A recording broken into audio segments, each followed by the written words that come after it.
Olá, famílias! Esse é mais um episódio do nosso podcast Mãe Também Pode. E hoje a gente tem mais uma convidada muito especial. Eu confesso que eu não adoro esse termo, maternidade real. Afinal, real vem da realidade de cada um.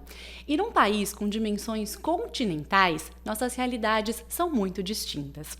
Por isso, a importância de não julgarmos o nosso maternar e nos apoiarmos cada vez mais, para empoderar as mulheres em uma maternidade mais plena, consciente e, por que não, mais leve. Esse podcast tem o intuito de trazer conversa, informação e clareza sobre temas que são pouco falados na maternidade, para mostrar que, além de mãe, a mulher pode ser empresária, executiva, amiga, filha, esposa, mas principalmente feliz. Aqui queremos mostrar que a mãe também pode, o que ela quiser. E hoje eu tô muito bem acompanhada. Hoje eu tô aqui com a Cristiana Pinciroli, que eu tive o prazer de conhecer recentemente, né? Nos conectamos através do meu trabalho na HSM. E a gente já falou, né, no mesmo dia sobre esse podcast, porque a Cris acabou de lançar o seu livro, que está aqui com a gente, Esporte, um palco para a vida. A Cris foi também executiva durante muitos anos e atleta de alta performance, sendo capitã da Seleção Brasileira de Polo Aquático por 13 anos e eleita entre as 7 melhores jogadoras do mundo. A Cris é idealizadora da empresa WeTeam, uma empresa de treinamento para desenvolver o potencial humano e certificada na ciência da felicidade. E a Cris vai nos contar um pouquinho sobre como o esporte e a ciência da felicidade contribuem para a sua maternidade. Cris, é um prazer ter você aqui hoje com a gente. Tati, um prazer enorme, estou muito feliz. A gente vê e já sente energia quando as pessoas fazem algo conectando com um significado importante. Então, obrigada, estou muito feliz de estar aqui participando do seu podcast, conhecendo mais sobre a história sua, de sua família, no Happiness, no Puro Amor, no Roteiro das Grávidas e levando conteúdo para todas as mães e todas as famílias. Essa é a ideia, a gente bater um papo aqui leve e gostoso. E eu queria começar a nossa conversa com você contando um pouquinho de como o esporte que te gerou tantos insights, né, Cris, para sua vida pessoal, como que ele influenciou a sua maternidade? Não, eu sou mãe de 3 filhas. Eu tenho a Alissa, que é minha filha de 21 anos, que atualmente está estudando em Palo Alto, na Califórnia, em Stanford. Minha segunda filha, a Georgia, tem 18 anos. Lá nos Estados Unidos, a gente mora nos Estados Unidos, em Miami, e ela vai agora para a Universidade do Michigan, então é um momento de transição importante. E a terceira filha, a Olivia, que é a nossa caçula de 10 anos. 3 meninas, quase mulheres. E o esporte sempre foi algo que, desde cedo, foi algo que nos ensinava na família como a gente se desenvolver, não somente em termos pessoais, aumentando o nosso autoconhecimento, aprendendo a lidar com momentos de frustrações, de erros, mas algo que trazia união entre a família e memórias positivas.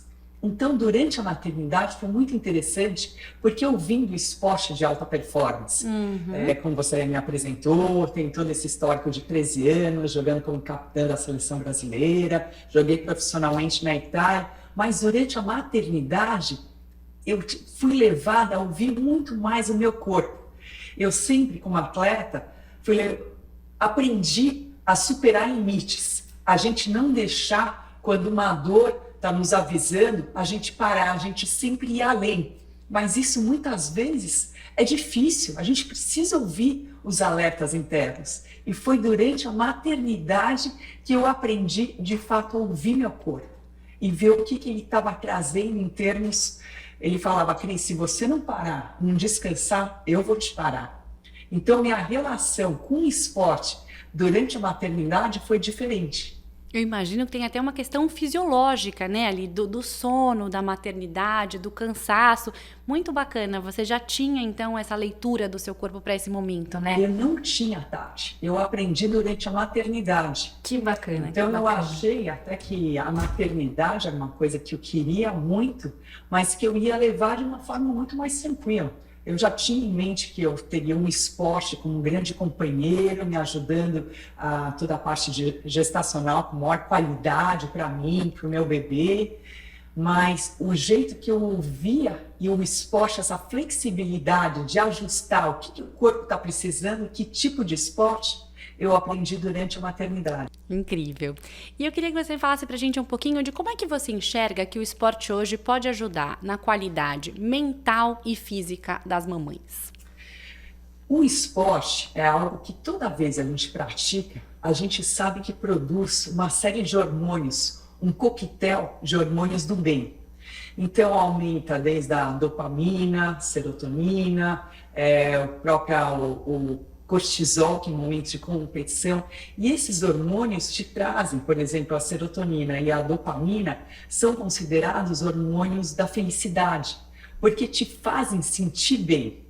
Algum deles funciona depois da atividade física, alguns depois da atividade física, quanto mais tempo você fica, trazendo um pouco de intensidade. Então é algo que te influencia a se alimentar melhor, a dormir melhor e impacta também no seu bem-estar. Como é que você está sentindo, para até ter mais foco. E eu acho que você trouxe uma coisa muito interessante no seu livro. Logo no primeiro capítulo, você fala sobre a importância da arquibancada, né? Da importância de você ter uma rede de apoio. E a hora que eu li isso, foi inevitável conectar com a necessidade, com a importância da rede de apoio para as mães também, né? Como que você enxerga esse paralelo que a gente pode fazer no esporte, na maternidade? Tasha, adorei. A rede de apoio, bom, eu, como você falou, eu sou certificada na ciência da felicidade e vou começar agora em agosto o primeiro mestrado no mundo inteiro focado na ciência da felicidade.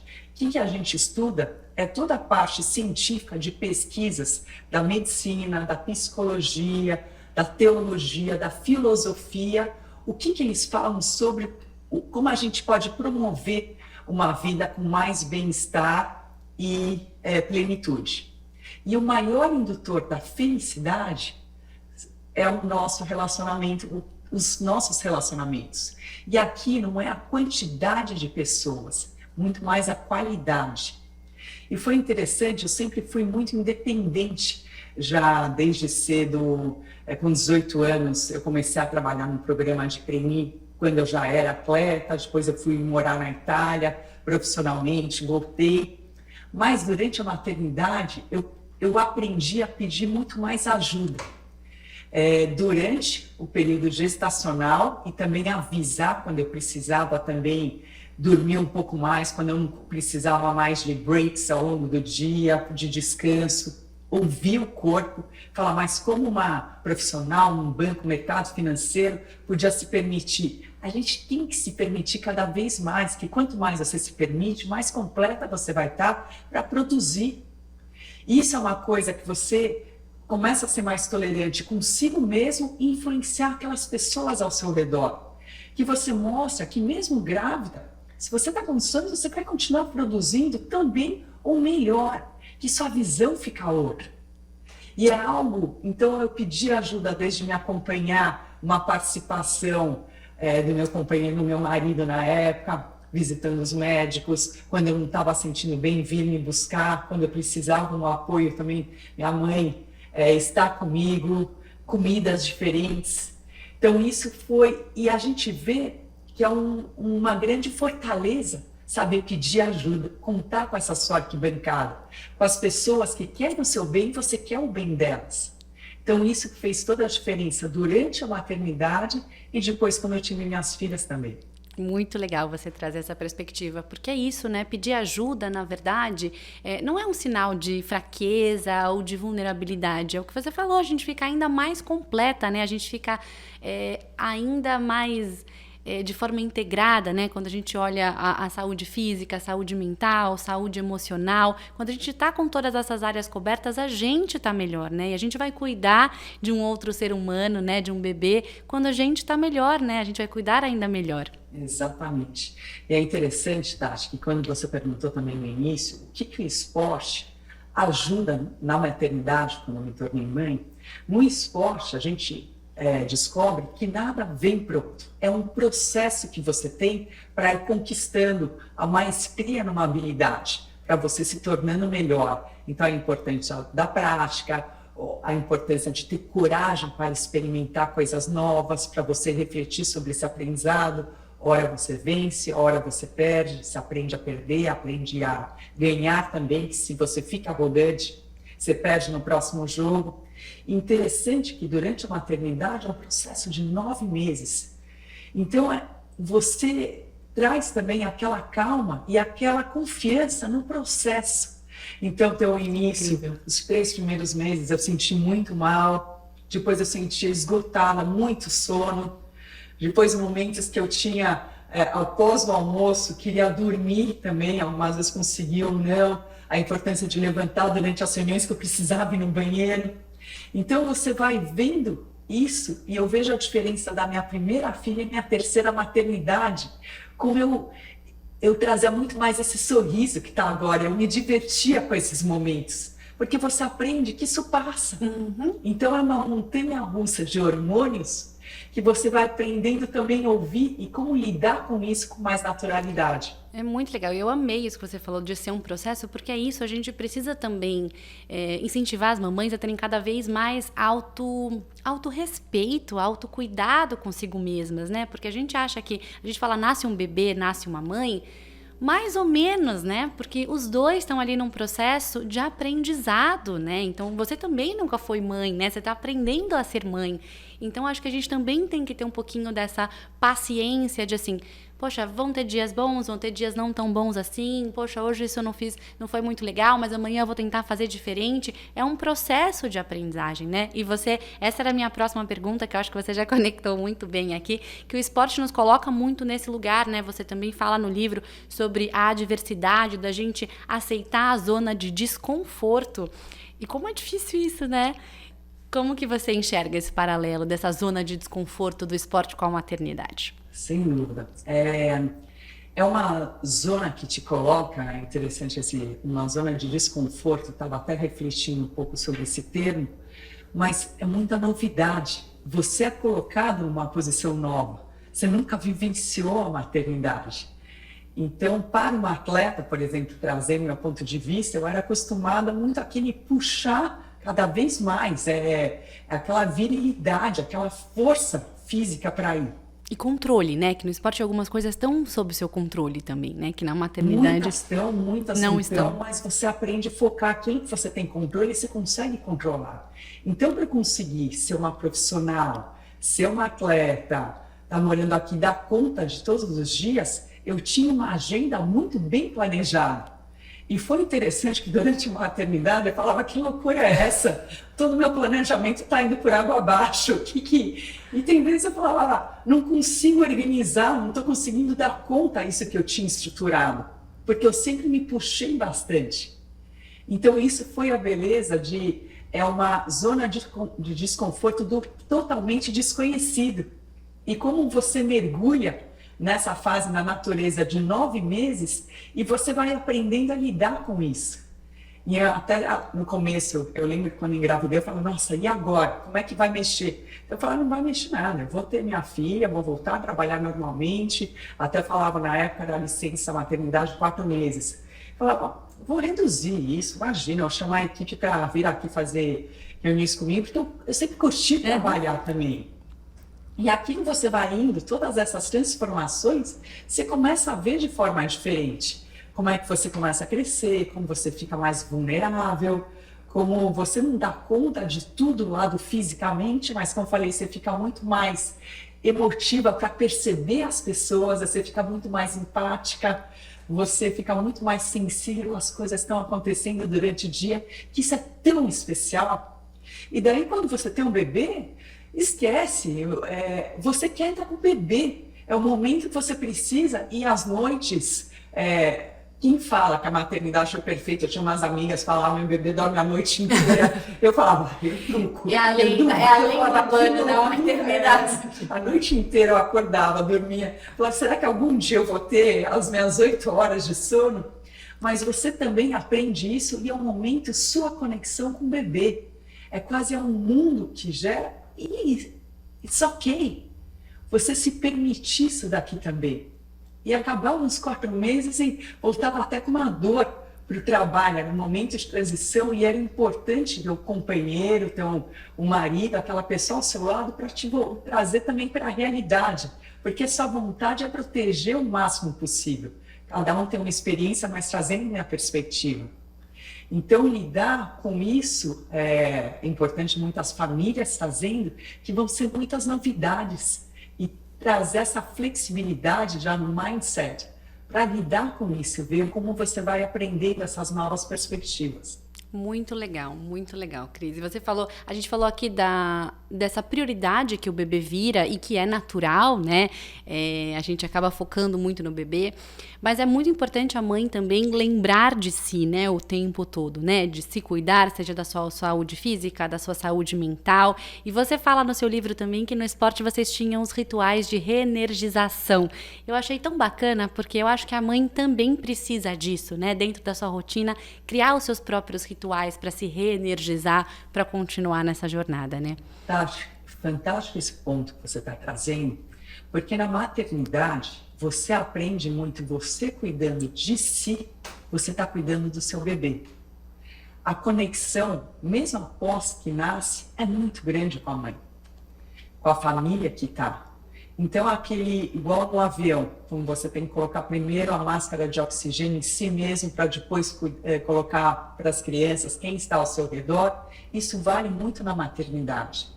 Quanto mais você se cuidar durante os 9 meses gestacionais, fazendo, por exemplo, caminhada, eu me sentia muito bem quando ia andar na piscina, que tirava o peso depois da barriga que eu sentia. Então, eu até falo, tem o research, as pesquisas, e tem o research, que é o mergulho em si mesmo, o que funciona para você. Então, que tipo de exercício, os horários que vocês estão, como é que você adapta a sua rotina de trabalho. Então, isso tudo, você vai criando esses rituais de energização ao longo do dia, que é chave para você estar mais focada no momento presente e trazer mais bem-estar. Então, para mim, um exercício funcionava todo dia e não puxar, por exemplo, ir nadar 2.000 metros, 2.500, que já não era... Eu ia, tem vezes, nadar 400 metros, que para mim, se eu julgasse, falar 400 metros, Cris, o que você está fazendo? Mas era aquele dia o que eu precisava, o que eu me sentia bem, o que o corpo estava falando. Tinha vezes eu queria caminhar no clube de mão dada com minha mãe, falando, contando história. Eu lembro direitinho o jeito que ela pega a minha mão andando junto, até emociona lembrando isso. Que lindo. Ao mesmo tempo, músicas. Eu me conectei tanto com músicas na maternidade que eu li um artigo, a pesquisas, falando da importância de música no desenvolvimento do bebê. E falei, qual música que eu vou me conectar? E me conectei com umas músicas instrumentais de bossa nova, que, nossa, até hoje eu ouço, me leva completamente para esse período. E eu usava depois para amamentação, que me dava calma essas músicas também.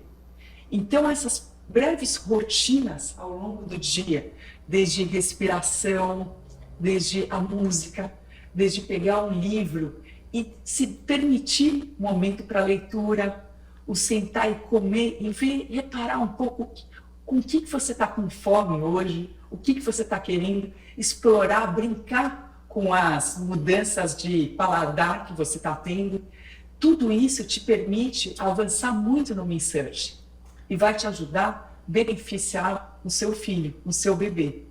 Eu amei esse termo, research. Já vou adotar aqui também dentro dos nossos conteúdos, porque é muito bacana. Eu estou ouvindo você falar e me remeteu muito a uma filosofia dinamarquesa que eu sou completamente apaixonada, que é a filosofia Hygge, que fala muito disso, né? Dos pequenos momentos de bem-estar no nosso dia a dia, né? É você tomar uma boa xícara de chá, né, durante o dia, parar para fazer uma leitura, ouvir uma música, os olhinhos essenciais, né, que deixam o ambiente mais gostoso. Então, a gente fala muito, sugere isso muito para as nossas mamães também. Eu acho que as mamães têm que encontrar na sua rotina o que faz bem. Também não tem uma receita de bolo, né, gente? É você encontrar aquilo que faz bem para você dentro da sua rotina também.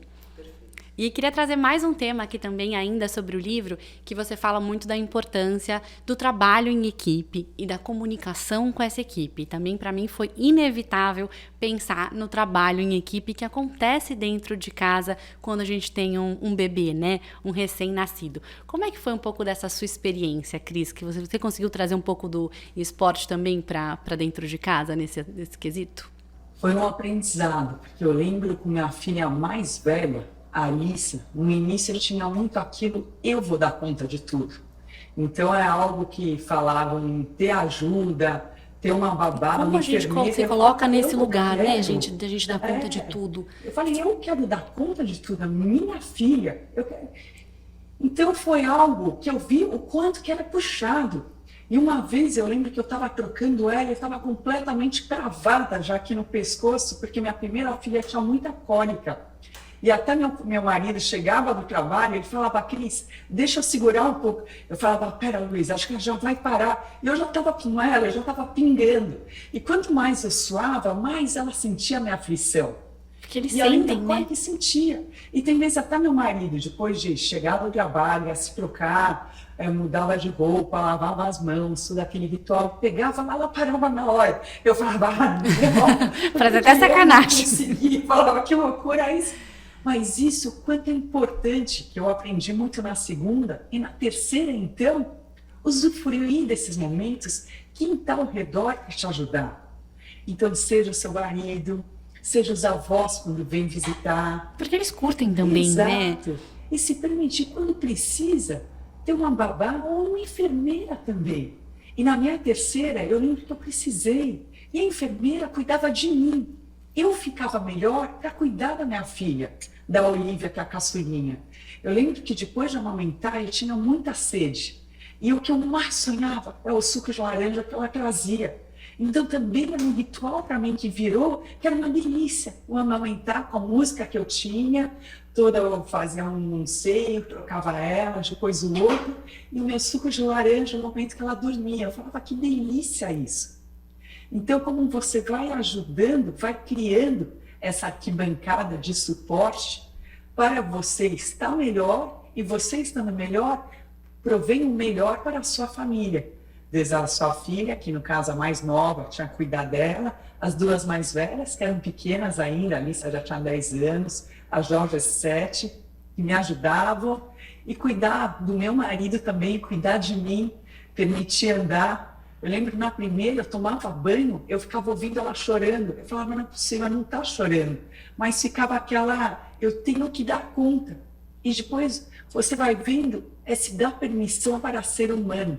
Isso é um termo muito importante que a gente usa na ciência da felicidade. Seja um atleta de alta performance, seja um alto executivo, uma mãe, se permitir.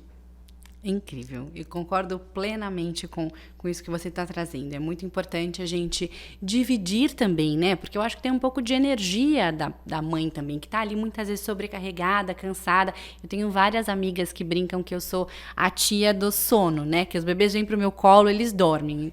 Bem que a minha dificuldade é manter eles acordados comigo, porque eu adoro ficar balançando um bebê, eles sempre dormem. E às vezes elas falam, poxa, ela estava tão agitada, como é que você conseguiu? Eu falo, gente, é porque eu acho que eu tô calma, né? Eu não tô ali na energia dos pais que às vezes estão nervosos, que sabem que tem a hora para dormir, que tem que seguir a rotina. Às vezes ela vai para uma energia um pouquinho mais calma, eles relaxam também. Então é importante a gente também tá bem, né? Tá nessa energia mais tranquila. Eu sei que muitas vezes não é possível, porque a gente sabe, né, que o dia a dia é pesado, mas às vezes chega o seu marido que tá um pouco mais tranquilo também, né? Vem com outro ar, com outra energia, os avós, um amigo. Então a gente precisa também aprender a pedir ajuda, né? A gente não vai dar conta de tudo mesmo.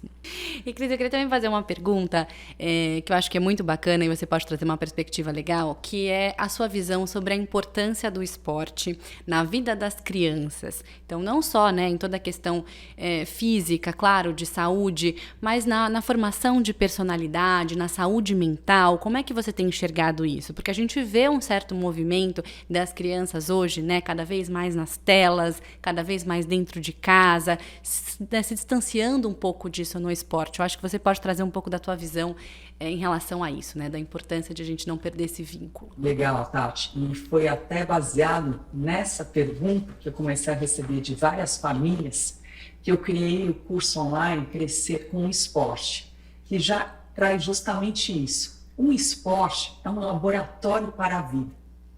Então é um ambiente seguro que você está preparando o jovem, seja criança ou adolescente, a lidar desde momentos que ele vai ser cortado de um time, momentos que ele não sabe um esporte, ele tem que aprender para se destacar. Então ele vai lidar com dores do erro, da frustração, vai aprender, como eu falei também, quando ele vence, que não existe subir no pódio e ficar arrogante, porque depois você cai.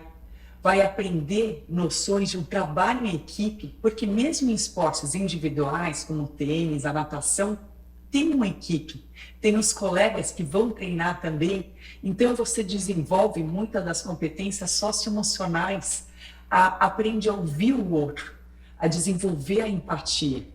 Então, no momento que você não está bem, você conta com seu colega e vice-versa, quando você precisa entrar e também fazer a diferença. Você aprende a lidar com a autoridade, desde o juiz em campo, com o técnico, a importância de algumas formalidades, como se preparar, por exemplo, em Olimpíadas de colégio, muitas vezes coloca o hino do colégio, o hino nacional, se preparando antes de entrar em campo. Então, tudo isso de uma forma, num ambiente, num laboratório, que mais tarde os desafios vão crescendo na vida dele, conforme ele vai entrar no ambiente de trabalho e ele já vai ter vivenciado lá. Por exemplo, nos Estados Unidos, onde a gente mora, tem uma cultura muito forte que a autoconfiança é desenvolvida por meio do elogio. Elogio muitas vezes em sinal do resultado, e não é, Tati. A autoconfiança é desenvolvida quando a criança sabe que ela dá conta, que a vida é feita por altos e baixos. E isso tem que ser normalizado. E nos momentos difíceis, ela dá conta. Tudo passa. Então, muitas vezes os pais, eles sentem a coisa mais difícil para o pai e para a mãe, para a família, é ver uma criança sofrer. Então, muitas vezes a criança não é chamada para um time ou perde e os pais falam, será que vale tudo isso? Está chorando, está chateado? Vale! Porque a criança tem que vivenciar isso. Logicamente, sem exageros. Claro, mas claro. você está observando e está vendo quando você precisa entrar ou deixá-la aprender. Aprendeu, filho, o que você leva? Hoje, por que vocês perderam? Conversar sobre isso, deixar ela entrar em contato com a dor, que isso vai torná-la mais forte. Ela vai ressignificar e vai aprendendo que o praticar, o trabalhar de uma forma melhor, mais focada, vai levar outros resultados. Então, por isso que fala essa cultura do elogio, é importante elogiar o processo. O que levou ela a ter uma boa nota, ou ganhar um jogo, e deixar Maria Montessori, educadora italiana do início do século passado, ela falava, nunca faça por seus filhos o que eles podem fazer por si mesmo. E o esporte permite. E te ensina que nada não sai pronto. Não é o resultado, um videogame que você ganha ou perde. É um processo que você tem que se preparar para conseguir melhores resultados. Isso é muito, muito poderoso, né? Para um jovem, para a vida, né? Porque a gente vai receber nãos ao longo da vida, né? No trabalho, em vários âmbitos pessoais. Então, quanto mais preparados a gente tiver para lidar com eles, melhor, né? Nem sempre vai ser fácil, mas é a gente saber ressignificar, né? O que a gente faz com aquele processo, com aquele sentimento, né? E é interessante, tá? Que muitas famílias me perguntam, eu nunca fiz esporte, nunca fui esporte competitivo, como é que eu vou dar o exemplo e posso incentivar o esporte na vida dos meus filhos? E é algo que eu falo, você não precisa ser atleta para estar dando exemplo. Você está mostrando, levando seu filho dirigindo até um clube, até uma academia, está ficando lá. Você está mostrando a importância de acordar cedinho no final de semana. Ao invés de estar indo ao cinema, estar fazendo outras coisas, você está levando o seu filho para a competição que ele vai ter. Está lá, né? Está lá na arquibancada com ele. Exatamente. Tem vezes entrar, não precisa ficar em cima do técnico, que a relação é diferente, mas perguntar como é que está indo, como a gente pode somar forças, o jeito que você vai assistir um jogo, respeitando o momento dele. E é interessante que fizeram uma pesquisa, porque Por volta de 13 anos, muitas crianças estavam abandonando o esporte nos Estados Unidos. E foram pesquisar por que estavam abandonando. E não acharam nenhum motivo que tinha correlação. Daí foram no outro lado. As crianças que estão permanecendo no esporte, o que elas têm? E muitos pais falavam, elas estão ganhando, estão um time forte. O ganhar ou perder foi o número 44 na pesquisa. O que era mais importante para elas é to have fun, se divertir. E daí foram um passo além. O que é se divertir para a criança? 3 pontos. O senso de pertencimento ao grupo. O segundo, a maneira que era tratado pelo técnico, pelo grupo que estava, e tempo de jogo. Então, os pais muitas vezes falam, quero já colocar num time competitivo, quero especializar, quero puxar porque estou vendo grande potencial, eu quero que seja um grande jogador, mas lembrar as fases de desenvolvimento. É muito importante esse to have fun, é sentir o prazer, criar memórias positivas no esporte, de forma que o esporte vai ser um companheiro para a vida. Trazer o aspecto saudável, não só do físico, mas o mental também. Muito legal, muito legal. E eu acho que é isso que a gente falou, desse momento de vínculo, né, entre o pai e a criança, o pai e o filho, de estar ali na arquibancada, de estar junto, de entender, né, se ele está ali se divertindo, de como é que ele está se desenvolvendo. E acho que a importância da gente estar presente, né, Cris? Porque às vezes a gente vê, o pai levou no clube, levou na academia, está ali sentado, está ali trabalhando no celular, não está ali conectado. Muitas vezes a gente precisa, é verdade, a gente sabe que a agenda tá cheia, mas sempre que possível tá presente ali, né? Tá vivendo aquele momento, porque é muito importante, né? É muito legal que você está falando, porque tem até um website chamado I Love to Watch You Play. Eu amo te assistir jogar. Fizeram uma pesquisa com as crianças, então aqueles pais, aquelas famílias que ficam berrando no campo, falando o que fazer. Aquelas que não falam nada, mas ficam depois dando feedback, que chamam a atenção do técnico, que ficam falando muito depois. E as crianças trouxeram o que é mais importante, o que elas mais gostam de ouvir dos pais. Eu adoro te assistir jogar. Essa presença. Até arrepia com eu arrepiei aqui. Então é o estar presente, é o olhar mesmo. É aquilo. No nosso livro, a gente usa. São 3 pilares. A gente conta a história minha e do meu pai na relação do esporte, com a família, minha mãe também. Eu entrevistei atletas de alta performance, técnicos, experts, e trouxe muito com tudo com embasamento científico. E uma das entrevistas foi com o Leandro Guilherme, que é 2 vezes medalhista de judô. E ele conta muito a imagem da mãe, que a mãe levando ele, e um dia ele pediu para ir numa academia mais cara para a família e tal, e a mãe parou o carro e falou, filho, a gente vai dar um passo importante aqui, está sendo um esforço, um sacrifício que a gente está colocando familiar para pagar isso mensal. Você tem certeza que você quer isso, está indo? E falou que ela nunca foi de esporte. E ele falou, mãe, eu quero. É isso. Eu falei, então vamos lá. Todo dia eu vou estar aqui, vou estar te trazendo, te buscando, vamos fazer esse investimento. E o quanto ele é agradecido, o quanto ensinou valores para ele. Então, diferentes formas como você pode apoiar e estar presente. Muito legal. E eu acho que isso também vai conectar com o nosso próximo tema, que eu estou bem feliz que a gente vai falar dele, porque é um tema que eu adoro também. Queria que a gente falasse um pouquinho sobre felicidade. Você tem trabalhado, né, tem estudado com o Tal Ben-Shahar, que é uma grande referência no tema, no estudo da ciência da felicidade. Queria que você contasse um pouquinho para as nossas mamães como é que tem sido o seu trabalho com o Tal Ben-Shahar, a ciência da felicidade. Combinado. Eu sempre fui apaixonado o que leva as pessoas a realizar o seu potencial. E não somente pessoas, mas um time. Então foi isso que eu observava muito desde quando eu estava na seleção brasileira, como o impacto de ouvir o hino nacional antes do jogo causava diferentes efeitos.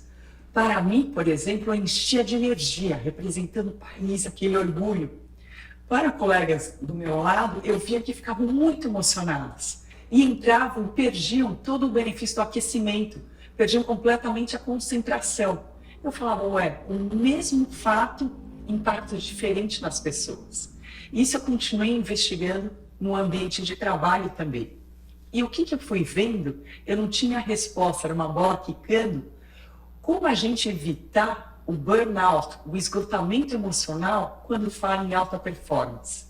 Porque todos nós, quando a gente se conecta com algo que nos dá prazer, quando se torna um ponto forte, a gente gosta de fazer.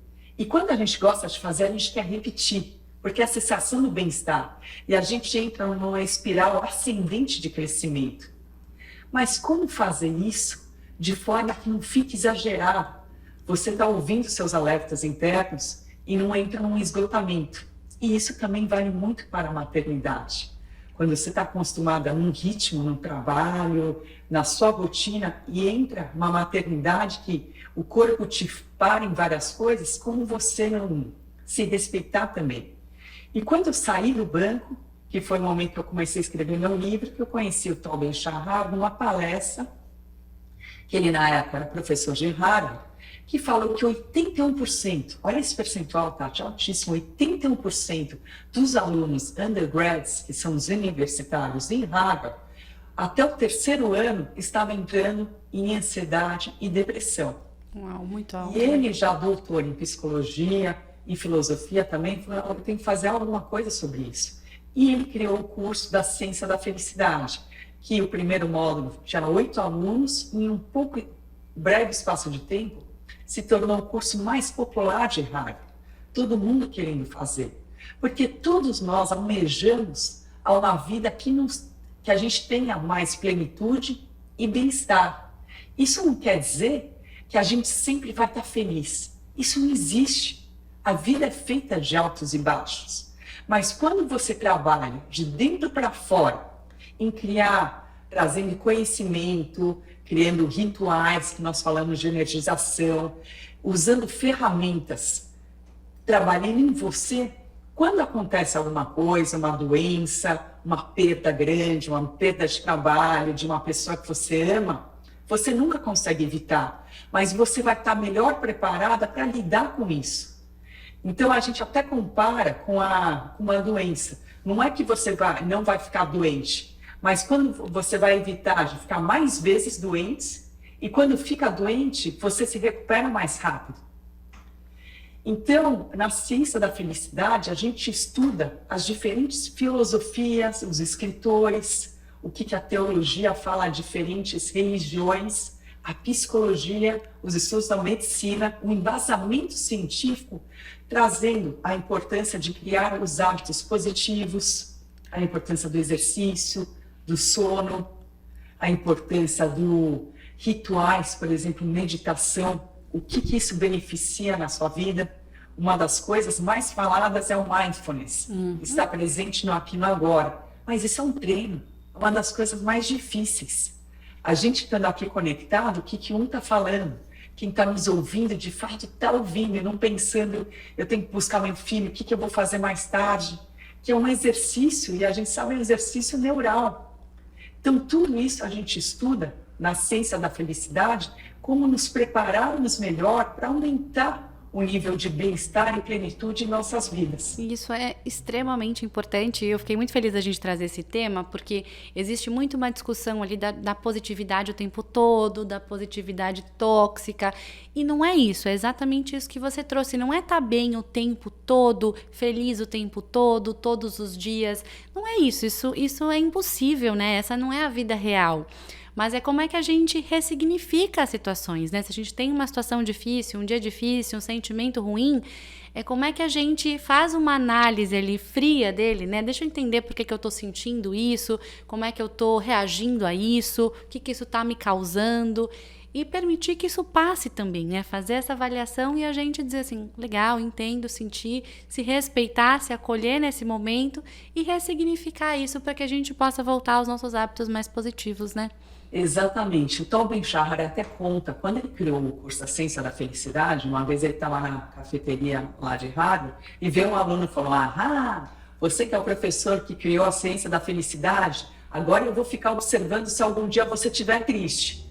E o escritor parou, então olhou para ele e falou, muitas vezes eu estou triste. Não é sobre isso, né? A ansiedade, eu sou uma pessoa com ansiedade crônica, eu estou constantemente me trabalhando.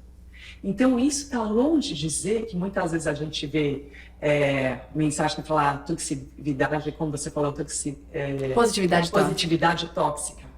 É aquilo que está falando, sempre tem que estar feliz. Isso não existe. Mas como a gente traz o conhecimento, a experimentação, o research, para saber o que funciona, o que a gente pode incorporar de rotinas positivas, de hábitos em nossas vidas, para a gente estar melhor. Então, tem momentos, o que é importante quando a gente fala em ciência da felicidade, a mesma coisa vai para psicologia, é a realidade. Então, a base da realidade. Se tem aquele dia que você não está bem, há uns 2 meses atrás, eu cheguei em casa e falei para eu preciso ficar sozinha. Eu fui no quarto e falei, eu preciso chorar. Estava com um aperto no coração, não é falar tudo vai ficar bem. Eu tinha que entrar em contato. As emoções, não existe boas ou ruins, as emoções são emoções. Tinha que sentir aquela tristeza. Para serem sentidas, né? Quando você entra em contato com elas, você começa a trabalhar. A Karen Horney, que ela foi uma das companheiras do Freud, que o Freud trabalhava muito com o lado, ela falava das sombras, as nossas neuroses. E a Karen falava a importância que a luz também. Então, para a gente olhar do lado positivo, mas tem momentos que a gente tem que olhar as nossas dores e também olhar as coisas, as nossas luzes, que isso que faz parte da vida. Então, chorarem as emoções. Para mim está sendo um grande aprendizado essa minha jornada aqui como tentante. Por isso, porque eu naturalmente sou uma pessoa mais positiva. Então, eu tenho dificuldades em acordar um dia e dizer assim, poxa, hoje eu tô triste. E eu tô tendo que aprender a lidar com isso. Porque por mais que eu seja uma pessoa positiva, uma pessoa extremamente grata, né, pelas coisas boas que eu tenho, pela saúde, pela oportunidade, né, de estar vivendo isso da melhor forma possível em termos de médicos, de vitaminas, de acompanhamentos, a gente sente, né? Tem o dia que eu falo assim, gente, eu também tenho que respeitar que hoje eu estou sentindo. E sentindo, às vezes a gente tem vontade de chorar, a gente fica frustrado, dá uma vontadinha de desistir, mas aí, de novo, você sente, você chora, você vive aquela dor, aquela emoção, você respira fundo, encontra o seu ritual ali de reenergização, de como é que você consegue, né, se voltar ali ao seu centramento e segue o jogo, e no dia seguinte tá tudo bem e você vai seguindo assim, né, essa montanha russa mesmo, e é natural, faz parte também, né? E aqui tem algo que é bem interessante, Tati, se você não faz, sugiro você experimentar isso, fazer um research, o impacto de um diário, você escrevendo essa jornada. Então, muitas vezes é importante você conversar com uma pessoa que você confia, com amigos ou com um terapeuta, mas conversar consigo mesmo e por meio de um diário. Porque a conversa mental, muitas vezes você fica ruminando um assunto. E quando você escreve, te ajuda a você entender melhor e usar esse termo que você usa, o ressignificar aquilo que está passando e aprender com isso. E, ao mesmo tempo, a gente estuda muito, as pesquisas demonstram a importância do otimismo. O otimismo na vida gera profissionais que têm mais resultados. E como a gente desenvolve o otimismo? É treinando. É não levando o dia como for granted, que mais um dia se passou. É observar, é a prática, por exemplo, mais um exercício, a prática de gratidão, que até hoje eu faço com minha filha mais nova, depois de rezar, agradecer. Olivia, o que aconteceu? 3 coisas ao longo do seu dia que foi muito legal. E coisa simples, Tati. Mãe, hoje foi muito legal o brinquedo que eu fui com a minha amiga. Foi muito legal que o novo livro que eu peguei na biblioteca. E nada grandioso, coisa simples, porque você vai treinando os caminhos neurais para observar as coisas positivas que acontecem no nosso dia. Porque o que a gente treina, você se torna bom. E você pode treinar também para o outro lado, reparar sempre as coisas ruins que estão te acontecendo. Sim. E você vai ficar bom nisso. Com certeza. Então, como dá para escolher, vai para o positivo, para o otimismo. Porque isso te dá aquela fibra que tudo que esteja acontecendo, você acredita que vai conseguir. E Cris, o que você pode trazer para a gente de dicas para as mamães que estão nos ouvindo aqui, do que a ciência da felicidade pode trazer para o dia a dia delas, para que elas tenham um dia a dia um pouco mais leve? Então, quais são esses pequenos rituais ou a forma de enxergar a vida, a perspectiva, para que esse momento seja um pouco mais tranquilo? Para mim, me ajudou muito, e associado também à ciência da felicidade, a gente fala em 5 pontos. O primeiro é o SPIRE, que a gente usa, é um termo, uma metodologia para organizar o assunto. O primeiro é a perspectiva espiritual. E o que é a perspectiva espiritual? É aquele exercício de você estar presente no aqui e no agora e se conectar com coisas que te fazem bem, com seus pontos fortes. Então, algo, quando faz isso, vai te trazendo um prazer e mais momentos também que você se sente melhor ao longo do dia. Então, esse é algo, o presente aqui e agora. O perspectiva, a segunda é a física, que é muito... vai se respeitando, identificando o que está mudando na sua alimentação, vai explorando como é que está o seu sono. Eu tinha momentos, quando estava grávida, que eu perdia no meio da noite o sono. E começava até a levantar, acordar e ficava pensando sobre isso. E comecei a fazer um diário. O diário é uma coisa muito forte que na ciência da felicidade, uma ferramenta que promove muito autoconhecimento e saber lidar melhor com as situações novas, com os desafios. Então, uma dica aqui, fazendo um diário também. A terceira perspectiva é o intelectual, que é aquela que veio do nosso ser humano, a necessidade de ir mais profundo nos assuntos.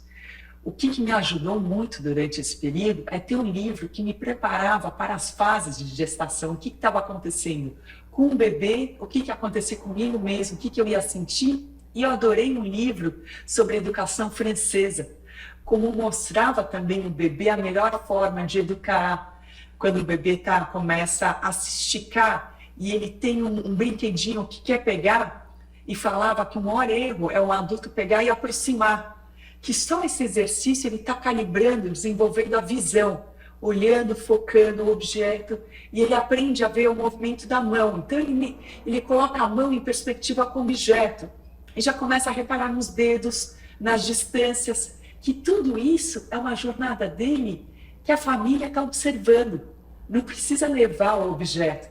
Então, isso foi muito importante trazer esses conhecimentos, as perspectivas e coisas que eu podia incorporar no meu dia a dia, sabendo o que ia acontecer.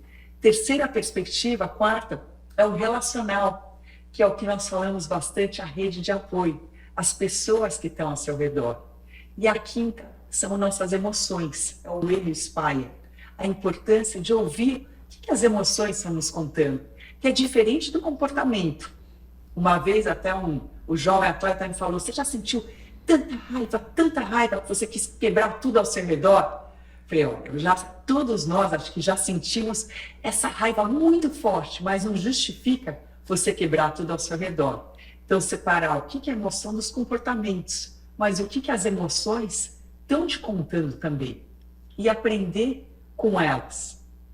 Então, essas dicas da ciência da felicidade, fazendo um diário, se informar, trazer informações com conteúdos, se cercar com pessoas que querem o seu bem, que você quer o bem delas, né, via de mão dupla, tudo isso vai te ajudar durante o processo. E acho que hoje é muito importante a gente cuidar daquilo que a gente consome, até em termos de informação, né? Trazendo o seu I aqui da parte intelectual. Porque hoje a gente está muito conectada com a internet, muito conectada nas nossas redes sociais, e eu tenho um pouco dessa percepção de que na maternidade a gente está vivendo o 8 e o 80. Então você tem pessoas relatando uma maternidade extremamente romantizada, que está longe de ser a realidade ali da mamãe, né, mais cansada, tentando dar conta de tudo, aprendendo, lidando com as suas frustrações, mas você tem, por outro lado, um outro grupo querendo mostrar o que a gente está chamando aqui de maternidade real, que é a maternidade mais dura, e querendo mostrar todas as dificuldades e os desafios, quase num contraponto de dizer não é tão romântico assim. Mas eu acho que existe alguma coisa no meio do caminho, né? A gente não precisa consumir só aquilo que está longe da nossa realidade, realidade, mas aquilo também que quer mostrar uma realidade muito dura também influencia a forma como a gente está enxergando as coisas, né? Então acho que a gente tem que ter um cuidado com o que a gente está consumindo também, né? Tem razão. E se perceber o que você quer. E hoje em dia, muitas coisas, a mídia social tem programas legais, tem um acesso a muita gente na diversidade, mas muitas coisas rápidas demais. Então, ir a fundo. Você, no momento de extrema vulnerabilidade, fala do seu processo também, é um bom exemplo disso.